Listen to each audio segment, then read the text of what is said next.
Vamos a conversar con Patricio Meza, el técnico de la Confederación de Nacionalidades Indígenas del Ecuador. Bienvenido a Guambra Medio Comunitario. Te saluda Jorge Cano y Verónica Calvopiña. Buenos días.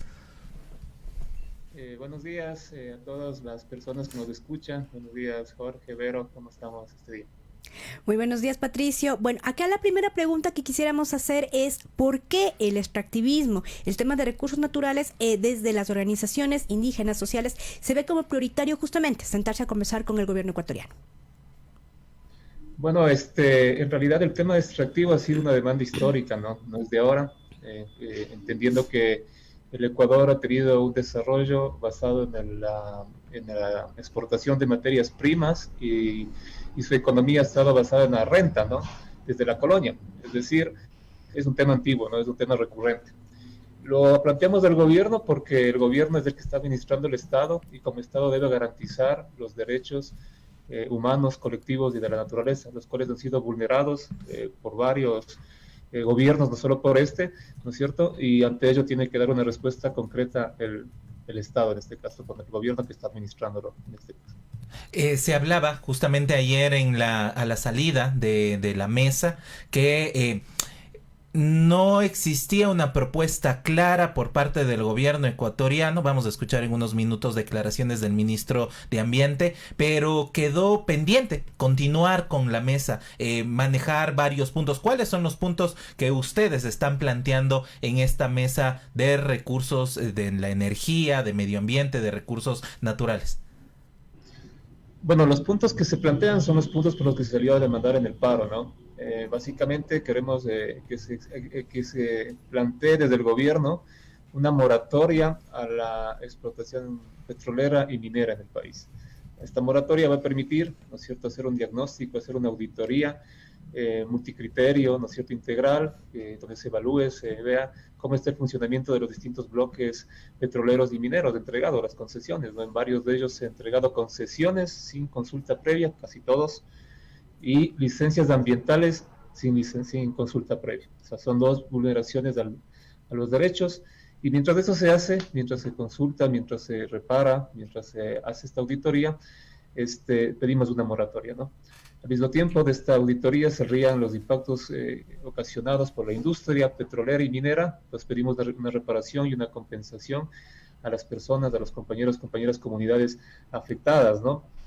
Además de eso, que se respete la consulta previa, libre e informada. No se ha hecho consulta, como lo dije a un comienzo, y el gobierno debe hacer la consulta, ¿no? A través de sus mecanismos o las empresas que van a ingresar.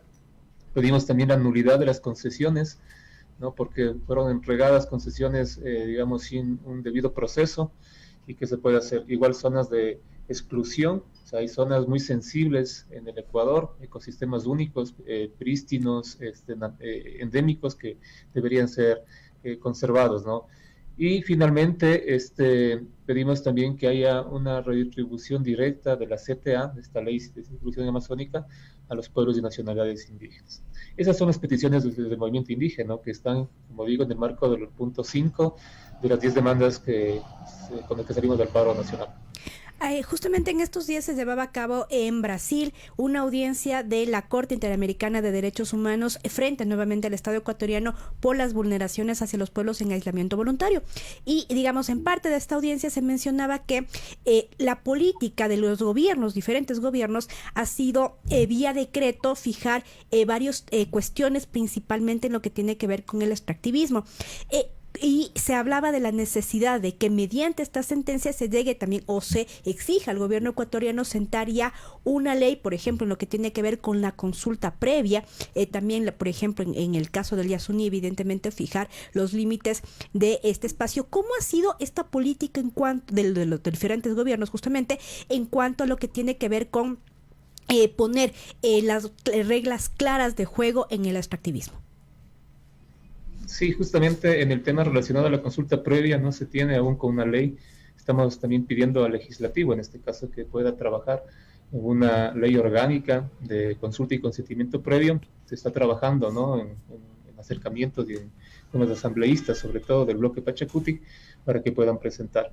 En cuanto al Ejecutivo, se está proponiendo, ¿no es cierto?, primero que se derrogue este decreto 1247 que sacó Rafael Correa, que aún está vigente, en el cual se basan para hacer la consulta previa, ¿no? Que es un reglamento, un decreto en el cual no cumple los estándares internacionales. Por ejemplo, las recomendaciones de la Corte Interamericana no están incluidas. Hay algunas sentencias también en estas últimas décadas que hemos ganado, ¿no? El caso Sarayaku, el caso Sinangué, el caso Guaurán, el caso Piatúa, que dejan también sentado jurisprudencia, digamos, y recomendaciones muy claras del gobierno para poder utilizar los instrumentos internacionales como herramientas para generar la consulta previa y libre y informada, que sobre todo queremos que sea con consentimiento previo, es decir, que sea vinculante, ¿no? Y que hoy no es vinculante la consulta, es un requisito nada más de todos los trámites que tienen que hacer para obtener la concesión y la licencia ambiental. Entonces estamos pidiendo eso, ¿no?, al Ejecutivo, que se pueda derogar este decreto y en todo caso poder construir uno mientras se hace la ley, porque la ley va a demorar prácticamente alrededor de un año, en el mejor de los casos, en una asamblea. Existe esta moratoria mientras se construye la ley y mientras tanto poder generar a través de otro decreto los lineamientos ya con los estándares internacionales y con todas las recomendaciones de la Corte Constitucional para que se construya este procedimiento de cómo hacer la consulta previa, libre e informada a cada una de las nacionalidades. Nos queda clara la posición de los pueblos y nacionalidades en tanto justamente el extractivismo. Lo que no nos queda clara es la posición del gobierno ecuatoriano, un gobierno que se ha sentado a dialogar y se espera resultados justamente de cada una de las mesas.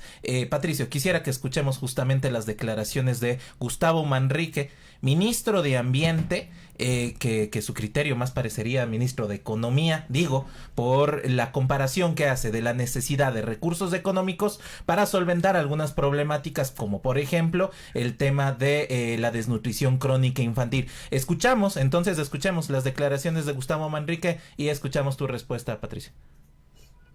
Lo que pasa es que hoy han hecho un despliegue, esos 4 puntos nos han presentado en 3 puntos más y cada uno de esos puntos, no recuerdo los números exactos, pero por decirle, me parece que en minería se abre en 9 puntos, en hidrocarburos o en la CTA se abre en 3 puntos más y en hidrocarburos otros tantos. Entonces eso es lo que nos vamos a enterar ahora, son propuestas mucho más concretas sobre temas específicos y eso es lo que tenemos que analizar.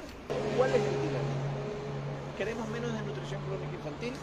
Queremos más empleo, queremos más hospitales, mejores carreteras, queremos en definitiva dar empleo, pero sin afectar a la naturaleza. Y ese es el centro de la discusión que tenemos que tener.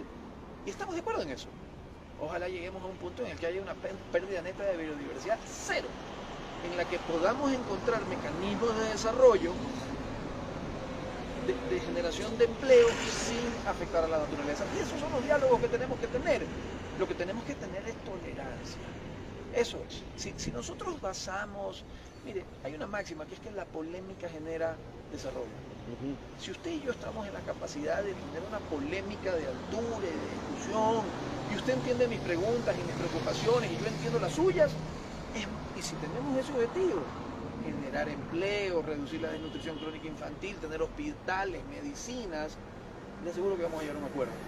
Pero no podemos perder de vista, primero, el objetivo que seguimos, que es todo lo que dije, y segundo, que con tolerancia podemos construir juntos.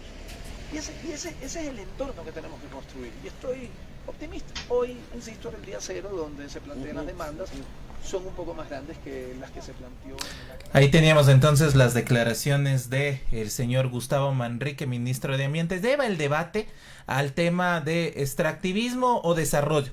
Ahí no sabemos justamente cuál será la resolución del gobierno ecuatoriano. Dicen que necesitan justamente más recursos para el tema de medicamentos, porque hay un desabastecimiento evidentemente de medicamentos, para construir hospitales. ¿Qué opinan ustedes desde las organizaciones? Bueno, el tema va más allá del tema económico, ¿no? Sabemos que es un tema importante para la economía del país, el extractivismo, pero sin embargo este tema ha vulnerado derechos, es decir, no podemos pagar un grupo de personas, en este caso pueblos y nacionalidades indígenas, campesinos, ¿no es cierto?, el desarrollo del país, o sea, a causa del digamos, el deterioro de la vida, el deterioro ambiental, para que sea una justificación para generar desarrollo al país, economía para el país. Hemos dicho, no solo en esta ocasión del diálogo, sino también en el Parlamento de los Pueblos del 2019, se construyó un documento en el cual se da alternativas para conseguir recursos para el desarrollo del país, ¿no? Uno es el tema tributario, ¿no es cierto?, que paguen los que más plata tienen, más dinero a las arcas del Estado, y también que se renegocie los contratos tanto mineros como petroleros. No es posible que hoy el petróleo ponga apenas el 25% del presupuesto nacional del Estado, teniendo, digamos, siendo la principal actividad económica del país. O sea, ¿dónde está el resto del dinero que sale de los pozos? Porque es tan bajo el aporte del petróleo, siendo un país petrolero, al presupuesto nacional del país. Entonces, habría que renegociar los contratos con las empresas, habría que, en esta auditoría que proponemos, justamente también esto, ver cómo están los contratos, cuánto está aportando al país y cuánto están llevándose las grandes transnacionales. Ahí está el dinero, básicamente, ¿no?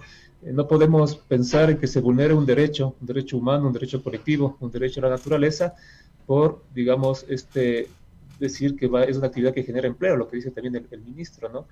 O sea, el empleo es un derecho laboral, ¿no es cierto?, pero que está por fuera de la vulneración de los derechos a la naturaleza y a los derechos colectivos. No podemos un derecho laboral sobreponer a un derecho colectivo humano y de la naturaleza, que son derechos esenciales de la vida, ¿no? Entonces, hay que buscar los mecanismos para ir dando respuesta a estas demandas que tenemos, y esperemos que el gobierno pueda también tener, digamos, la capacidad de responder teniendo en cuenta toda esta lucha histórica que ha llevado a los movimientos sociales en las mesas de diálogo, ¿no?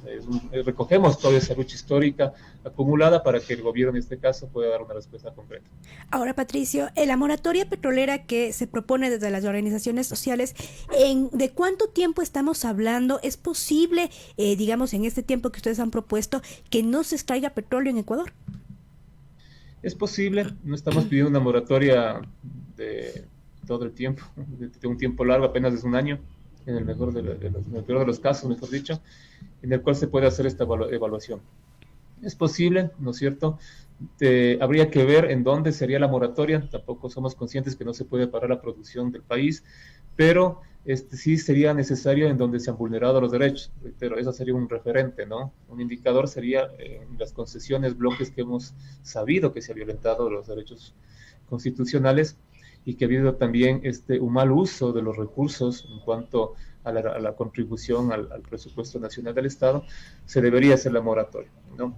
El Ecuador durante este año, ¿no es cierto?, reitero, hay alternativas de dónde sacar dinero, ¿no? Se han presentado hay mesas también de diálogo en cuanto al tema también financiero. Entonces, sí hay una alternativa para poder reemplazar, digamos, el ingreso de esta economía que apenas es un año. Y luego de esto, vamos a ganar todo el Ecuador, porque se va a hacer una mejor contratación, va a haber más ingresos para el país, se van a respetar los derechos colectivos, y quién sabe si también nos podemos dar cuenta que el extractivismo no es la forma de desarrollo del país, no ha sido y no es, ¿no? Entonces, eso queremos demostrar también a través de esta auditoría, y que se pueda promover otra forma de desarrollo, no basada solamente en la exportación de materia prima, sino también en el turismo, agricultura sobre todo. Y para finalizar, justamente, ¿hay punto de encuentro, digo, con un gobierno cuya base, y no me refiero solo a la clase política, recordemos el pasado gobierno de Lenín Moreno, el gobierno llamado progresista de Rafael Correa, le apuntaba al extractivismo, a la generación justamente de ese extractivismo primario? ¿Hay un punto de encuentro, salida, resolución frente a estas propuestas que ustedes están planteándole al país? Esperemos, ¿no? O sea, estamos, como se dice, estamos como en la mitad del diálogo. Esperemos que en este mes y medio más o menos que falta de diálogo podamos concretar. No hemos tenido respuesta del anterior gobierno de Correa. También recuerden que se entabló un diálogo con Correa, se hizo algunas propuestas también. Luego con Moreno tampoco, y bueno, ahora con Lasso, ¿no? Sabemos que en las mesas de diálogo no vamos a cambiar el país, estamos conscientes de eso. No vamos a dejar que el Ecuador sea un país libre de extractivismo y de minería en las mesas de diálogo, sino más bien en otros espacios de representación popular, ¿no? Haciendo uso de los derechos de incluso a la resistencia. Eso estamos conscientes. Pero sin embargo, estamos pidiendo los mínimos. ¿Y los mínimos qué son? Que se respete las sentencias, que se cumpla con la normativa básica, que es la Constitución, que se haga la consulta previa libre e informada, que no se entreguen concesiones a dedo. O sea, se están entregando concesiones sin hacer la consulta previa. Y posterior a ello, que se entrega la concesión, se les exige hacer la consulta previa para la licencia ambiental. O sea, y el resto, o sea, todas las concesiones entregadas son inconstitucionales. Estamos pidiendo que se respete la Constitución y que se pueda, en este caso, de igual manera, dar respuesta ante ello desde el gobierno, ¿no? Que es a quien le compete, es el que está administrando el Estado y de a quien le compete este tema. Ahora, finalmente, Patricio, hemos hablado mucho del tema petrolero, pero por ejemplo, ¿qué pasa con la minería, con la deforestación, principalmente en la Amazonía ecuatoriana? Bueno, sí, la minería es algo que es preocupante en la actualidad. En la movilización hemos logrado derrocar el decreto 95 en tema petrolero, pero el 151 aún está vigente, ¿no? No ha habido una modificación, estamos trabajando para que se derogue también. Y sí, pues es alarmante cómo atenta esta actividad a la naturaleza, a la vida misma, ¿no? Porque es muy agresiva. Incluso es más agresiva que el petróleo, ¿no? Porque la minería a campo abierto es como que matarían una bomba en el lugar. Ahí está para muestra lo que está pasando en Tundaimen, el proyecto Mirador, en donde ya la selva, que era en algún momento en la corrida del Cóndor, en este ecosistema único para el mundo, hoy es, digamos, un campamento y además una actividad minera que dejan perforaciones en todo lado, ¿no? Entonces, vemos que es muy nocivo para la salud, para el ambiente, para la economía incluso, porque esas tierras ya después que se acabe la minería no van a poder volver a ser productivas. Es decir, de aquí a 20 años esas tierras de Tundaimen no van a volver a ser ni bosque, ni productivas. Es decir, las futuras generaciones se van a quedar sin un recurso y sin un espacio sano para vivir. Más bien va a ser una zona llena de contaminación, ¿no? Como ya pasa en otros países. Te agradecemos, Patricio. Sabemos que continúan con las actividades de las mesas de diálogo. Estaremos al pendiente justamente de cuál sea la respuesta del gobierno ecuatoriano. Muchas gracias por acompañarnos aquí en Wambra Medio Comunitario. Gracias también por la entrevista.